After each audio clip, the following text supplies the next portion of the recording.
Start the live event. And now it's back to good. No, it's still bad. Come on.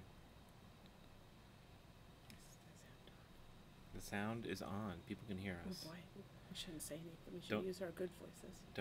Don't say all the things about the horrible peoples and the this and the that's and the.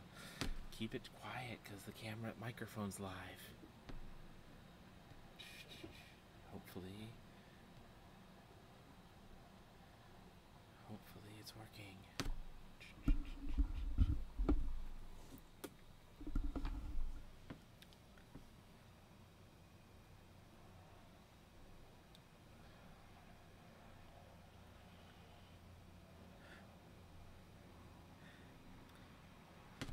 I saw a lull, so I think it worked. Hello. Okay, good. So people can actually hear us, and hopefully the video looks good, because Google always complains. YouTube always complains about the streams, and then it changes its mind. So hopefully it looks good. We're about to turn it to our camera, so if you see this and you hear this, say so in the chat room, and hopefully this is going to be good. We're doing this really spur of the moment. We got a lot to talk about. Yay, you hear us. Okay, maybe I'll let them see us then. Let's go on live. Ding! Hey, it's us! Okay, let's go here. That's us! Hey, there we are. Well, sort of. We got our names backwards again. Yeah, because you changed your seat right before we started. Now it's okay. I feel like so much bigger than you. Hi, I'm Chris. You are much bigger than me. The reality check. But I'm closer to the camera, too. Oh, gosh. Good evening, everybody. This is a completely impromptu video cast. We just had so much going on. We thought, let's just go on camera and share. And it's an excuse to celebrate and have some good wine and share it with people. So, first off, I want to get to, I guess, that, so we can start the wine. Oh, you want the wine. That's what you're after. Well, I've already got you, so... All right. So, if you're just joining in, I'm Cherie. I'm Chris. Despite what the names say down there at the bottom. Yes. We are Technomadia. We've been doing this nomadic thing for 12 years. In some ways, exactly 12 years today. Together. So 12 years ago today was our first date. Oh, the camera's over there. I keep looking at the Yeah, computer. don't look at yourself. Look at the camera. 12 years ago today, we had our first date and our first meeting. Our first in-person meeting, and it was a basic, simple, short first date. Just 27 hours, which I think was a nice, mild, and not too ambitious first date. And you want to tell the story of how that happened, or? So we actually initially met on a Prius forum. We both drove hybrid cars. A little known fact is that actually everybody thought Priuses were dorky and stuff, but they were actually the hookup place online is the Prius forums. Everybody with a Prius, that was how you would meet and connect, and it was basically OkCupid was Prius forums. But we discovered through that we had friends in common. Right. It's a very long story. We're not going to go into the whole romance there. But it was basically after months and months of correspondence. Yeah, so Cherie was in Florida. I was in California. I had just started nomading around. I traded my Prius for a Jeep, and we just became friends online and started corresponding. And she had a trip coming up to California in October. I wrote him, and I just said, "Hey, you're still going to be around. I've got like a day and a half free." He says, "I'll take it." Like the whole day and a half? It was only 27 hours. That's not a day and a half. That's barely over a day. Okay. 27 hours. All right. But it was overnight. Yes. I pull up and pick her up in my teeny tiny little 16-foot travel trailer. You gonna show the picture? Okay, yeah, I'll show the picture. You take down our names now. Oh yeah, I can take down our names and slide. There it is. This is a picture from that first date. You can't quite see the full trailer, but it's not much bigger than that. The kitchen's out the back.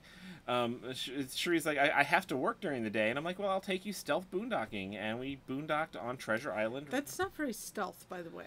Well, no, where I took you to sleep was the an RV storage lot. It's like, we'll just blend in here, and then in the morning we kind of went out and had the $10 million view. So yeah, I worked remotely I was tethering off my smartphone at the time. I was already doing that back in 2006 while I worked remotely. Yep. And he supplied the power from the sun. Yes, there's a solar panel kind of on top. You can see it in the top left there. And Cherie at the time had a big Dell gaming laptop. It was about 3.5 inches thick. And when she plugged it into my poor little solar panel and electrical system, the sun got dimmer. And I was like, ooh, this relationship might not work. But oh, it worked very well. We got along fabulously, and we started plotting our future paths together. Ironically, this shirt is the same shirt I was wearing the day we met, and he had an identical one, but he left it on the bus. Yes. So we've actually, almost every year since on this day, we've worn the same purple shirts that we wore to our first date. We wore purple shirts and jeans. This was the second day, so Cherie was smart enough to bring a change of clothes for a 27-hour first date. But today we celebrate, so yes. How about this time for some wine? Yes. And no, we did not. Chris probably kind of skipped a step there. No, the trailer was not pulled by a Prius. That's how he was on the forum. But he ended up trading the Prius for a Jeep. There's today's wine, and this was a special bottle of wine, right? Joe's here. Hey, Joe. Joe, our friend and volunteer moderator on these, has just returned. He's been volunteering the last 3 days with the American Red Cross, helping with Hurricane, Michael, up in the Panhandle. So thank you, Joe, for that. And you're crazy for being back here for our videos, but we appreciate it, so thank you. Hey, cheers. Here's to 12 amazing, incredible years of adventure entirely on the road. And toast to you, and thank you for joining along, because we've been sharing this adventure pretty much the entire time. Yep, because we met. We were both live journal bloggers before we even met, so everything about our relationship, if you dig deep enough online, you could still find the stories and our photos from our first date. We're both sharing like, hey, I met this cool guy, I met this cool girl. So shut up. Try this wine because it's incredible. Dang, that is So good. this was a gift from YouTube followers Ken and Joni. We had the pleasure of meeting them down in New Smyrna Beach earlier this summer. And as we were leaving and they dropped us off from our evening out together, they handed us this bottle of wine and said it was spectacular and to save it for a special occasion. 12th anniversary sounds pretty special to me. And other special occasion, you may have already seen this on other YouTube channels. If you follow our blog and Facebook and Instagram, you may already know. We have signed on to be hosts of an upcoming TV show, like actual TV, not this YouTube stuff. People still watch actual TV. That's kind of weird, but okay. It's this is actually pretty exciting. If you've ever stumbled across the show called The Aviators, and as it is the #1 show about aviation in the world, and it is an amazingly well done show. And this is put together by who's now a fellow RVer, Anthony Nally, and he's doing a similar show focusing on the RV world. And The Aviators currently is on PBS. It's on its 8th season. And it's also syndicated onto iTunes and Amazon Prime and around the world in other syndication forms. And he's hoping that it will get the same sort of pickup from similar channels. It's going to be very educational focused. It's not reality TV. It's not focused on drama or story. It's focused on education and learning things. So we're going to be the tech hosts. So we will be doing segments on the show, probably about 5 to 8 minutes, just covering mobile tech topics. It's not going to be about us. It's going to be about the technology. Yeah. Our friends Peter and John of the RV Geeks, they're going to be the Class A hosts, so they'll be covering topics about motorhomes. Eric of Nomadic Fanatic, he's covering Class C. Anthony will be covering, the producer, he'll be covering Class B. And there's also JD of Big Truck, Big Motor, Big Truck, Big RV. I think right. We were not familiar with this channel before this show, but it's apparently huge for huge trucks and huge trailers. So he'll be covering towables. Yeah. So we're not really sure exactly what this is all going to add up to be, but we've seen The Aviators, and it was such an incredible show. And when Anthony asked us to be a part of this, we're like, sure, yeah, why not? Why not? And that was we're like Anthony. You do realize we live on a boat half the year now. He says, yes, I'm thinking the boaters soon. Like, okay.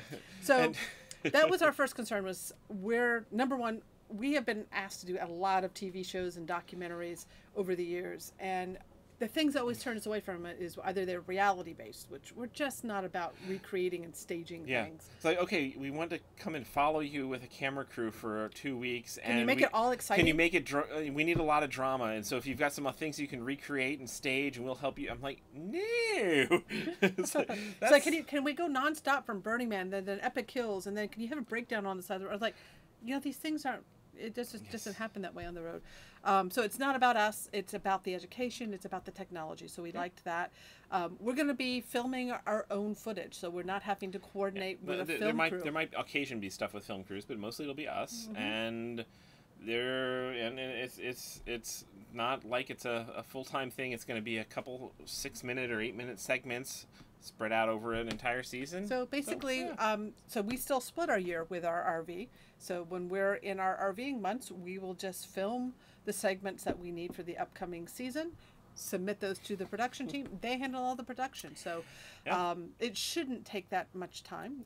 We're viewing this very much as a legacy project. We're not getting paid, basically. $1 an episode. It's but it's not because this. I mean, it's going for PBS and it's all about education and sharing passion. That's actually why we were interested. It's like, this is not a let's make some bank type project. This is a let's share the passion and the love and all the things we love about RVing, which there's so much, with a bigger, broader audience. Yep. So, and because we're covering mobile technology, which we also love, which obviously is our topic, we'll be able to do some of that from the boat. So if Anthony needs something about a topic and we just don't have access to our RV easily, we'll be able to film it on the boat, and he's cool with that. Yeah. And so I've seen questions fly out like, when's the show coming out? When does it start? And anything. So basically, what has happened now is he's announced his cast that he signed.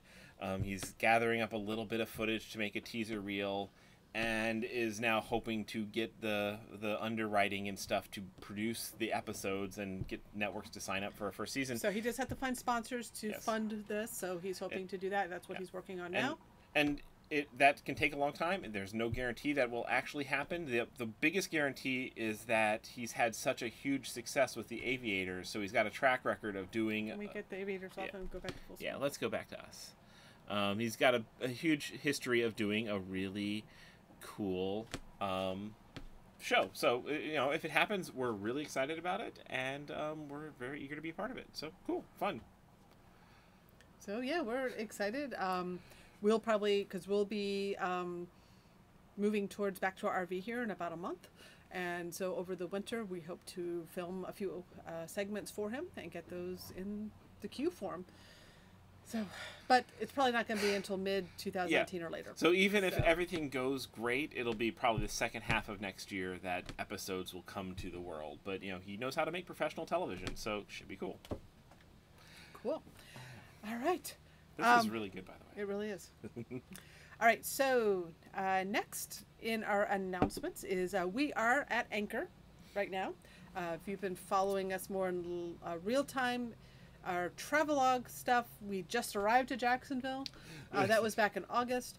And our real time, we've just left at Jacksonville, and that was yesterday. Right? Yes. So, yesterday? Yeah, yes. Yesterday. So our next adventure for the month is we are cruising up the St. Johns River south to Sanford, Florida, which is just north of Orlando. Yeah, so the St. Johns River is one of the epic side trips of the Great Loop. It is one of the amazing rivers in North America, I think. It goes basically from Jacksonville almost to, well, the river goes all the way south to Melbourne and beyond, but it's navigable all the way to Sanford, which is basically North Orlando. You're going past, twisty little river with alligators and nature and wildlife and cool little towns. Really excited about this trip. And we're on it. So. Yep, we're officially on it. We're on night 2. And it's already been eventful. Oh goodness. So we are literally up a creek with just a paddle. With just a paddle. Well, not the big boat.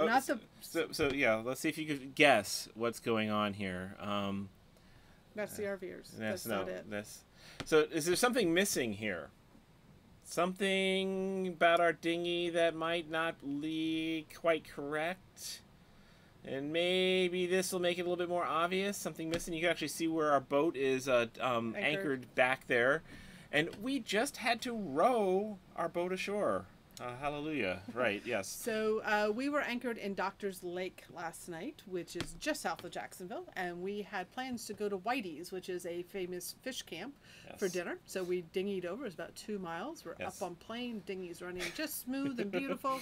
Chris drops it out, releases the throttle. We're cruising to Whitey's. We anchored in Mill Cove, and so we didn't go all the way to the end of Doctor's Lake. We anchored halfway, so we'd be where we can get ashore to do some walking or a different time. So we'll just take the dinghy to Whitey's. It's a pretty long trip. And as we get to the creek, slow down, and the engine, instead of slowing down, just sputters to a halt. And now we have a Suzuki 15 horsepower outboard engine, 4-stroke. We bought it brand new a year and a half ago. Not even a year and a half. It's barely a year old. July 2017. And it has worked pretty much flawlessly for us. We've been impressed. It's a pull start, not electric start, but it always starts on 1 or 2 pulls. Runs Except for great. now. Except after it's stalled, it's like, this is weird. Never had any issues. Would not restart. We tried. You know, the fuel lines, And this what's so frustrating is it's been gone we had a long day, and it intentionally not really had much of a lunch because we're having this big exciting dinner at this famous place planned, and we're literally within sight of it. It's like right there, but we're like, the sun's going down and we've got 2 miles, maybe more than 2 miles back to the boat. We better turn around and start rowing. So rather than have this amazing feast of food, we spent the next hour rowing to get back to And if you've ever rowed a dinghy, they're not as they're not as easy to row as like a kayak or a canoe. But we got it. We took turns, and we got back right after sunset. So in the dark and a little bit of rain, and but it was actually kind of beautiful to be on the water. It was like Cherie, when we were taking turns rowing, at one point she surprised me and cranked up some music on her iPhone, and we had some Rush to rock out to, get the good rhythm of rowing. And rowing a dinghy, it tends to go like this. It's really hard to keep it going straight, but actually it was good practice. It was good to know we can get 2 miles up a creek, across a lake. So Chris did a lot of diagnostics on his own this morning. You checked the filters. You checked. Yeah. What all did you check? So this morning it was dark by the time I got home, and we actually stopped a couple times just trying to see, maybe it will start now on the way back. But nothing. And this morning I was like, okay, well, maybe it was the oil. And I hadn't checked the oil. I was kicking myself. I was like, I didn't check the oil this morning before we did the dinghy trip out. But check the oil. Fluids are great. Oil looked great. Everything looked great. So I got up super early this morning, and I'm looking around, and I'm like, oh, turns out Doctor's Lake Marina is home, also co-locates Jacksonville Marine, which is the biggest Suzuki dealer in the area. So call them right when they open at 8 in the morning. I'm like, hey, got a Suzuki motor with an issue. Can we come in? And so they're not busy. They said just pull up to the Doctor's Lake Marina fuel dock, and had to row it to the ramp. They put a trailer down, took it into the shop, and spent a couple hours on it, looking at this thing. And they eventually call me up, and they're like, it's got great compression. It's got compression. It's got spark. The fuel's good. I think the guy said by every in every possible way, this engine should be running great. It still looks brand new. I mean, it's a year old. You take the cowling off, it looks brand new inside. But the problem is, this Suzuki is an electronic fuel injection. It's got a tiny little computer inside of it that runs the engine and runs the fuel injection pump and everything like that. And because it's a pull start, it doesn't have a battery, doesn't have any power. The computer's only running while the engine's running. So they can't talk to the computer to get diagnostics out of it. Right. Because the cable that Suzuki sent them in their dealer packet only works if the engine itself has power going to it. Yeah, so not on any pull start engines. And they're calling Suzuki. They're going up the chain to Suzuki, and Suzuki apparently would not give them the time of day to help them troubleshoot any further until they could tell them what the error codes were. And they're like, well, we can't get an error code without this cable. And they started calling on every other Suzuki dealer in Jacksonville. None of them have either heard of this cable, or if they have heard of the cable, they've only ever seen it when a factory rep has brought it by to help troubleshoot something. It's never been something they've ever been issued or been able to get. And they're like, look, we're stuck. Suzuki won't help us. They came back to me. They're like, we're stuck. Suzuki won't help us, and we can't do anything else, and no other dealer in the area can do anything. And they're like, okay, so they can get, crap. So we can order in this cable. Yeah, it'll take a week. Suzuki told them it'll take a week to get this cable. And we're like, we were looking for it on our own, and most shipping options were 2 to 3 days. Well, yeah, and it's not something you can even buy as a normal person. It's a dealer only. You can get it on eBay, but it's. So, the decision that we're at right now, is we can't get anyone to look at it. We have no clue what's going on with it. Right. And we have 1 month left of our cruising season, and a heck of a lot of backwater cruising plan where a dinghy is kind of an essential part of that exploration here as we go up the St. Johns River. Yeah, so it's like, really? This is about lunchtime today, this morning. They gave us the bad news. And they're like, they actually had me on the conference call where they're trying to call every Suzuki dealer they could find in Jacksonville, and like, nobody's got this cable. I call Suzuki, they call Suzuki. Suzuki won't help at all, which is really not impressive. So, I mean, even if we could resolve this issue, and it takes a week or 2 out of our cruising time to do so, I'm of the opinion now, it's like, well, if this is going to be an issue as we travel, and that Suzuki dealers are not set up to service this engine because they all would need this cable, or we're going to have to carry one with us, is this the right engine for us? So right now we moved closer to Green Cove Springs. Yeah. So I asked the Suzuki dealers, like, so what do you suggest? Can we trade this engine? We did a different engine. And this particular dealer, they didn't do small engines, so they didn't have anything smaller than 100 horsepower or something. They didn't have a dinghy sized engine, but they're like, honestly, I wouldn't get a Suzuki. I'd just go get a Yamaha, and here's a place that you might be able to trade this in. So we're like, Suzuki dealer's telling us to go get a Yamaha. So we're working with a dealer here where we are most likely going to be leaving our Suzuki in consignment. So if anyone is looking for a 15 horsepower that's still under warranty and apparently should get fixed for free or cheap. Yeah, so they're going to orchestrate getting it fixed under warranty and then sell it under consignment for us. And we're going to probably buy a brand new Yamaha. Yep, first thing tomorrow morning, unless we come up with a different plan. So yeah, that's why we have the pictures of the dinghy with no engine. As we rowed ashore here in Black Creek, Green Cove Springs, and the people from the engine shop met us there, took the old engine in, agreed to consign it, and are going to try and sell us a Yamaha in the morning and it will set us up to cruise away. Yeah, so we'll probably end up taking a good $1,500 loss on this engine. All because Suzuki just is not set up to service. We're going to give Suzuki a chance to respond to this before we get a lot more upset on social media about it. But it is very upsetting that we're kind of in this choice of either we wait it out for them to get us a diagnostic cable and we tell us what's wrong. To even tell us what's wrong, so that any mechanic can go and help it, or. So. Yeah, and as somebody's saying, there's a lot more dealers for Yamaha and Mercury, and that is indeed the case. And apparently, I mean, in Jacksonville, wasn't a problem of lack of dealers. There were a lot of dealers, but none of them could service this small engine. They could do the basic service, they could do everything up or down and sideways, but they could not figure out once it got beyond the basics. To them, everything looks perfect. Everything's testing perfect, and they need the computer code. And Suzuki would not help them until they could tell them what the computer was saying, which is they should have at least given the mechanics some deeper troubleshooting. Yeah, here's some things you can manually check on it without needing a stupid computer. So that's the position we're in now. Hopefully tomorrow we have an engine of some sort. They also have a 15 here that we can get tomorrow without having to wait around and delay our cruising any longer. And that's the goal right now for us.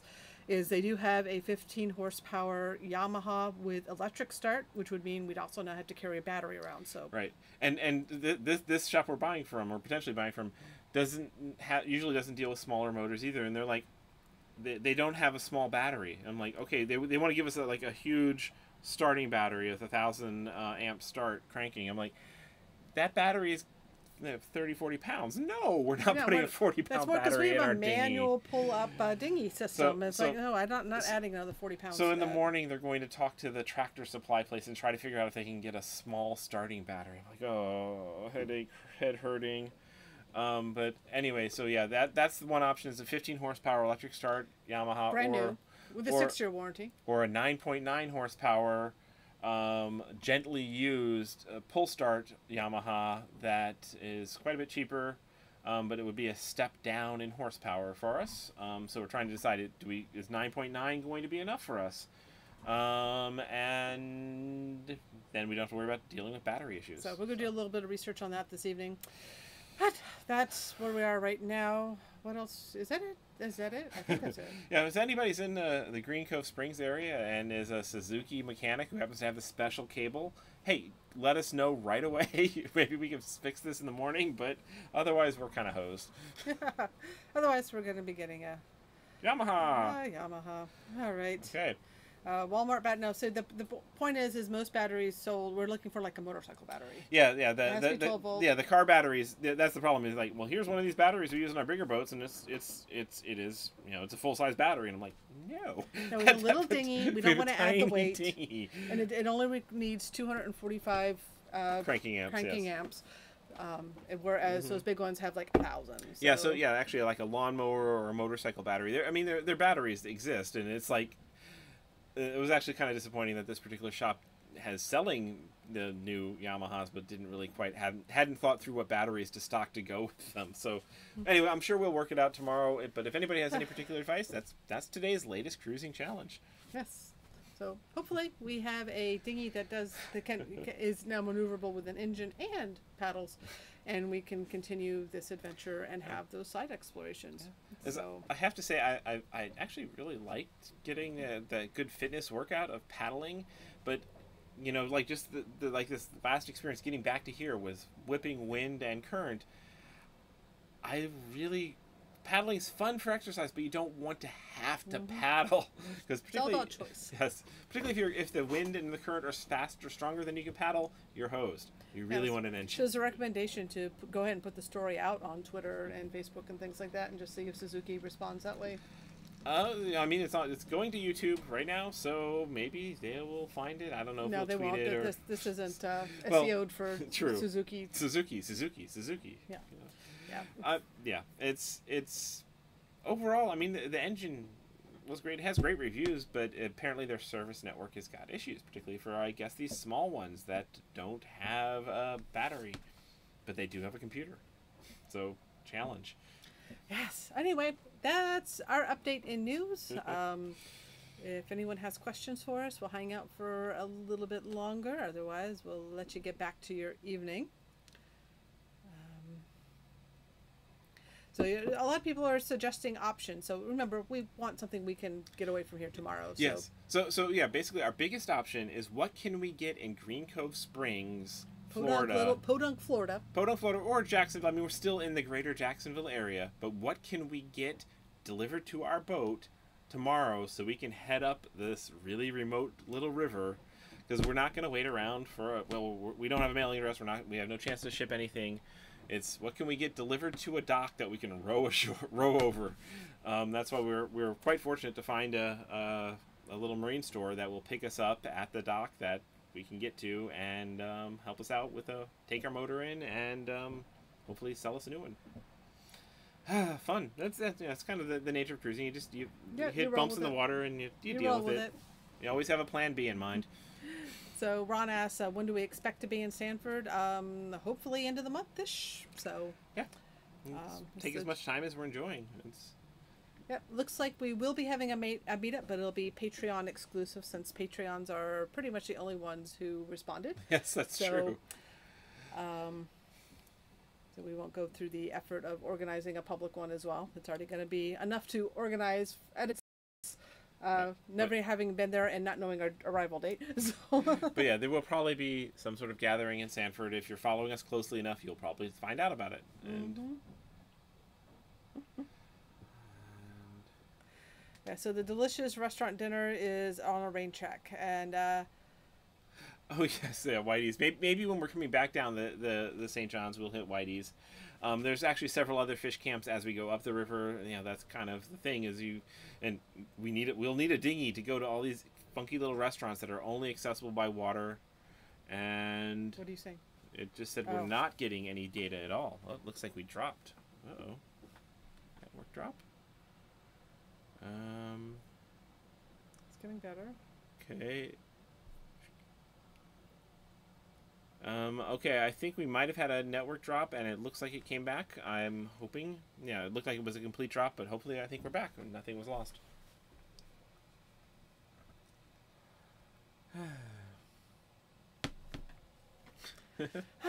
Anyway, it'll all work out. It will be fine. And yeah. And it is really nice to be back on the water. And actually, here, let me give you. Yeah, so there's this thing that Suzuki sending us a new motor would be better for them, less expensive. Well, unless they can get it here tomorrow. Right. It's the delay, and that not even being able to have it diagnosed and fixed at a Suzuki dealer is right. where the issue is. It's not that I want a new Suzuki. I want ours. It's probably a simple issue, or if it's not, we don't know. Right, and that's actually kind of. I mean, the people at the shop were frustrated. They were apologetic. They wouldn't even charge us because they're like, this is just ridiculous. Everything about your motor looks perfect and tests out perfect is everything we can do, but we can't get an error code from the computer, and Suzuki won't help us until we give them an error code. It was this kind of dead end. They were frustrated. They were very frustrated, and so hey, it's. Okay. Yes, and people are suggesting we can have things shipped to us here. And it's like it's 3 or 4 days, 6 days, right. And in order for us to get to Sanford and still enjoy the journey, right, and get back, because remember we need to store our boat in about a month's time in right. order to get back to the RV. So we're on a bit of a limited time scale, and we really want to enjoy the cruise. So we're going to be going with whatever option gets us back on the water, cruising, and least amount of stress. So. Right. And so, yes, yeah, but today is Thursday, tomorrow is Friday, the weekend doesn't really happen. And so, we're going to be probably in Green Cove Springs through the weekend. And by Monday, we're cruising up. And so, I really think we kind of have no choice but what we can, the motors we can pick up right here in Green Cove Springs to put on our boat and go. So, fingers crossed. And if it's going to be an issue going up the road, I don't think I want another Suzuki. Yeah. Briscoe wants to know, how often do we open the blinds and let some light in? I know it's usually for privacy at marinas. We usually pretty much have our windows open all the time except during the for day. The ones facing the sun. Yeah, we usually keep the blinds closed for sun because we do have screens over the windows that give us privacy during the day. So the blinds are usually closed just for heat control. And yeah, people saying ship it to the next port. Well, no, because we're going up the river. The next real port is Sanford, which would mean skipping all the dinghy trips between here and Sanford. So we're leaving Green Cove Springs with something that pushes our dinghy. So yeah, that's it. We don't have much time. Sometimes it's about time. You could always trade time for convenience, for this, for that, but we don't have time, and it's not worth sitting and waiting for. I'm not putting I had a 2-month delay. Well, we chose to be still for 2 months and not be cruising right now, so that we would be in a safe spot for hurricane season. Yes. We have a month to play with left in this cruising season, and I'm not going to let it go to waste if I can fix the problem by just buying the right engine. Yes. So. All right. There's questions about where we're storing the boat this winter, and I hope that you can respect that we're not going to share that information. But in the Jacksonville-ish area. Yeah. Yeah, we do respect your appreciation of our privacy and safety. So, Charleston when? We'll be in Charleston when we get there. Probably sometime next year, I'm guessing, but it's hard to say. Yeah, this past year we would have said we would have been there and passing through Charleston this year, so who knows. All right. Not seeing too many other questions coming in, so I'm going to keep this one short, and we're going to get back to celebrating our 12-year anniversary. And let me show you. This is our morning. This was the sunrise this morning. Life is beautiful. There's so much awesome on the water. Something happens, and we just deal with it. It's like, okay, it's not the end of the world. We have options. We made a few phone calls, and we have plan A, B, and C lined up. They're all 3 new engines, 3 new engine options, and we'll decide tomorrow morning which one we're putting on our boat. Yep. Country Cruiser wants to know, do we follow the Winds? And yes, the Winds are good friends of ours, and I actually talked with her this afternoon. Yeah, we've been friends with the Winds way for back. 5 or 6 years now. So, all right. Good evening, guys. Thanks for joining in on the anniversary. We're mostly in good spirits and happy. Thank you for the wine, Ken and Joni, if you happen to watch this. You're part of a very special day for us with the 12-year anniversary and the announcements of the RVers new TV series, hopefully coming to PBS within a year. Nice. Okay, see you guys. Let's go back to give a little bit of that. We're not going to be live soon because we're live. And goodbye. And I'll let this video end. And stop the stream.